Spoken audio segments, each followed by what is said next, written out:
बड़ा सोच का बड़ा जादू, leaders, magic of thinking big. ये किताब हमें अपना एक टूल की तरह यूज करना चाहिए, हमारा लाइफ को अपग्रेड करने का टूल। हमारा जो अंदर का पोटेंशियल है, हमें हमारा अंदर भरमार है, पोटेंशियलों का भरमार है।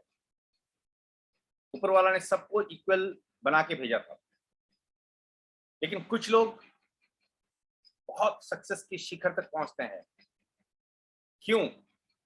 क्योंकि उन्होंने अपने पोटेंशियल को अनलिश किया, ढूंढ के निकाला और उसको तराशा। और ये किताब अपने पोटेंशियल को तराशने में हेल्प करता है।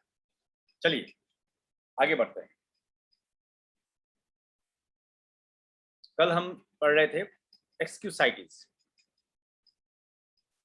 बहानेबाजी। तो सबसे मजेदार और इंपॉर्टेंट बहानाबाजी होता है हेल्थ एक्सक्यूसाइटिस। मेरा तबीयत खराब है, मैं बीमार हूं। और ये भी हमने कल पढ़ा और समझा भी कि शुरुआत में लीडर्स, जो लोग अपने फेलियर को छुपाना चाहते हैं हमेशा कुछ कारण देते हैं। इनिशियली उनको कारण देने में थोड़ा सोच के देना पड़ता है कि मेरा ये प्रॉब्लम था, ये प्रॉब्लम था, ये प्रॉब्लम था। लेकिन ये कारण देते देते देते देते क्या होता है, धीरे धीरे उनको ये कारण सही लगता है। सोचिए, एक झूठ सच बन जाता है और वो इस कारण के पीछे छुपा रहते हैं। लेकिन सक्सेसफुल लोग कभी एक्सक्यूज नहीं देते हैं।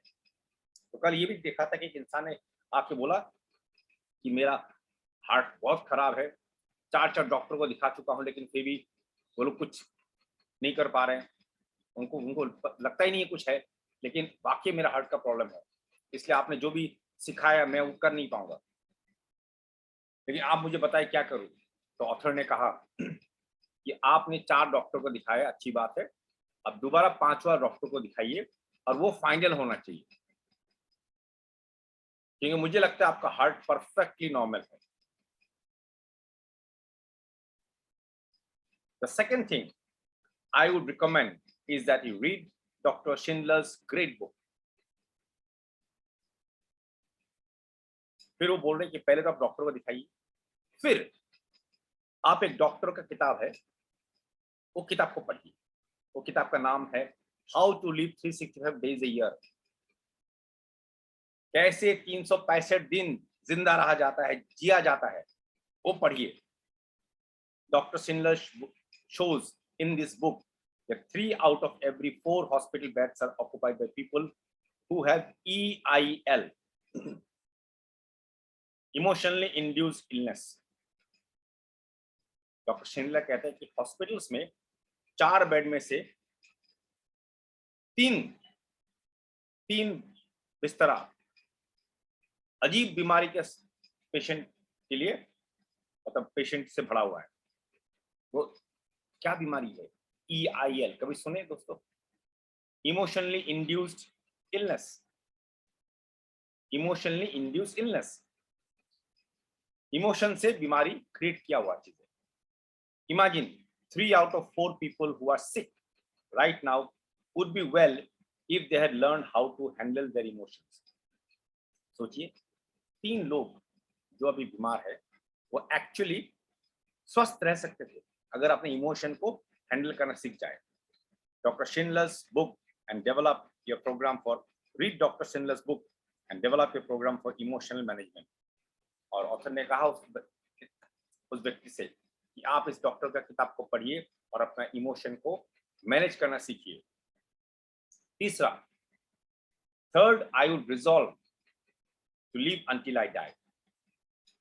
तीसरा, आप रिजॉल्व कीजिए जब तक मौत ना आ जाए मैं जीऊंगा। Resolve to live until I die. I went on to explain to this troubled fellow some sound advice I received many years ago from a lawyer friend who had an arrested case of tuberculosis. This friend knew he would have to live a regulated life, but this hasn't stopped him from practicing law, rearing a fine family, and really enjoying life.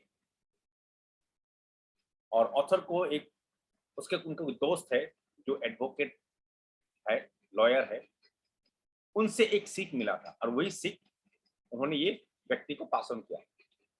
Lesson क्या चीज था, वो advocate में क्या था, वो जो उनका एडवोकेट फ्रेंड है दोस्तों, उसको बीमारी था, ट्यूबरकुलोसिस था, बहुत भयंकर बीमारी था, लेकिन इसके बावजूद भी वो एडवोकेट बहुत सक्सेसफुल हुए हैं, बहुत अच्छा फैमिली बनाया उन्होंने और जिंदा दिली से अपने आप को एंजॉय कर रहे थे। My friend who now is 78 years old expresses his philosophy in these words. मेरा दोस्त जो अभी 78 years के हैं, वो अपने इस फिलोसॉफी को इस तरह व्यक्त करते हैं।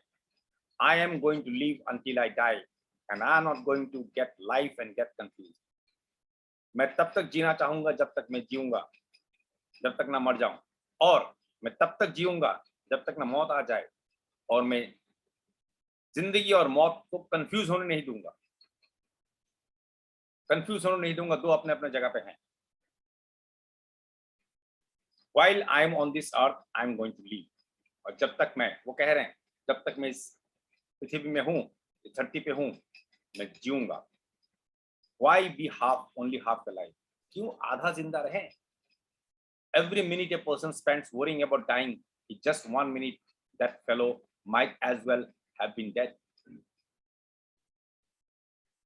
हर पल कोई इंसान, अगर जो भी पल वो सोचता है, मौत के बारे में सोचता है, कोई भी इंसान सोचता है कि ऐसा हो जाए, ऐसा हो जाए, वो एक्चुअली वो पल मर चुका है, उनका जिंदगी से एक पल कम हो चुका है।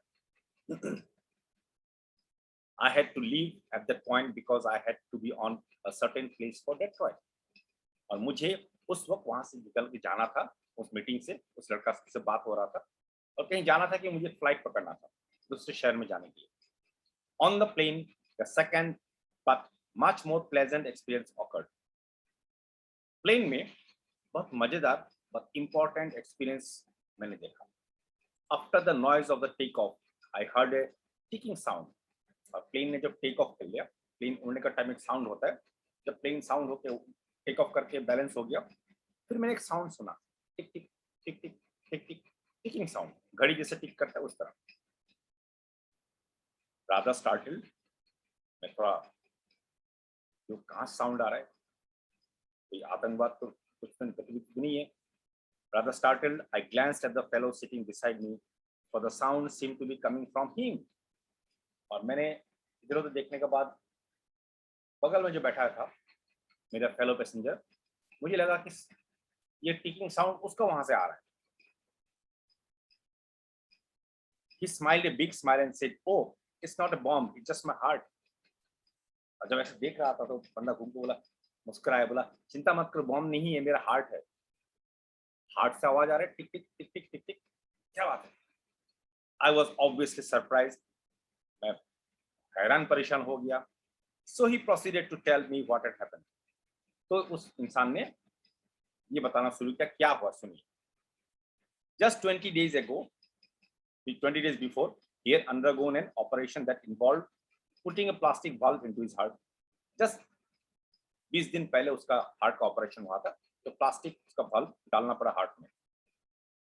The ticking sound, he explained, would continue for several months until new tissues had grown over the artificial valve. I asked him what he was going to do. और ये जो घड़ी का ऐसा आवाज आ रहा था, वो आर्टिफिशियल वाल्व से आ रहा था, और वो तब तक आता रहेगा जब तक उसके ऊपर नया टिश्यूज आ ना जाए। तो मैंने उसको पूछा, तुम क्या करने वाले थे? Oh, he said, I have got big plans. मेरा बहुत बड़ा प्लान्स है। I am going to study law when I get back to Minnesota. मैं लॉ पढ़ना चाहता हूँ जब मैं इस शहर में पहुंचूंगा। Someday I hope to be in a government work. The doctors tell me I must take it easy for a few months, but after that I'll be like new. मैं गवर्नमेंट नौकरी भी करना चाहूंगा, मैं पढ़ाई करना चाहूंगा। डॉक्टर कहते हैं कि कुछ वक्त मुझे इस तरह रहना पड़ेगा, थोड़ा रेगुलेटेड लाइफ, लेकिन उसके बाद मेरा हार्ट एकदम बिल्कुल नया बन जाएगा। There you have two ways of meeting health problems. अब देखिए, दो एक्सट्रीम केसेस बताया जा रहा है। The first fellow not even sure he had anything organically wrong with him, was worried, depressed, on the road to defeat, wanting somebody to second his motion that he could not go forward. पहला व्यक्ति क्या था, जिसका कोई problem ही नहीं था heart में, लेकिन फिर भी वो लोगों को सहानुभूति ढूंढने की कोशिश कर रहा था, सहानुभूति, ताकि कोई आके बोले हाँ बेटा यार तेरा तो हार्ट का प्रॉब्लम है, तू ठीक है, ज्यादा मेहनत मत कर, आराम से रहते। वो इस तरह का कमेंट ढूंढने के लिए वो हो रहा था, उत्साहित, लालियत, मतलब चाहिए मुझे इस तरह का कमेंट कि कोई तो आके मुझे, बेटा मैं समझ रहा हूँ तेरा हार्ट का प्रॉब्लम, हालांकि उसका कोई प्रॉब्लम है ही नहीं। और ये सोच सोच को बंदा डिप्रेस हो रहा था। और दूसरा में क्या है, the second individual after undergoing one of the most difficult of operations was optimistic, eager to do something. The difference lay in how they thought towards health.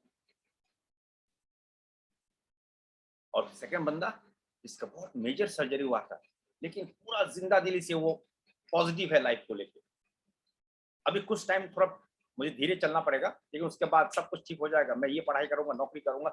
क्या एटीट्यूड है। तो दोस्तों, एटीट्यूड बहुत मायने रखता है, एटीट्यूड बहुत मायने रखता है। और हेल्थ एक्सक्यूसाइटिस जो लोग देते हैं वो बहुत बड़ा एक्सक्यूज दे रहे हैं। हालांकि कल भी हमने पढ़ा कि एक डॉक्टर ने कहा कि विश्व में ऐसा कोई भी इंसान नहीं है जिसका हार्ट, जिसका पूरा शरीर परफेक्ट है। ऐसा कोई इंसान नहीं है, कोई भी नहीं है। हर इंसान का कल पुर्जे में कुछ ना कुछ कमी है, कुछ ना कुछ तो है। तो फर्क कहाँ पे है दोस्तों, एटीट्यूड पे। हमें एक पॉजिटिव एटीट्यूड क्रिएट करना है और इस एटीट्यूड को लेके चेंज ऑफ एटीट्यूड्स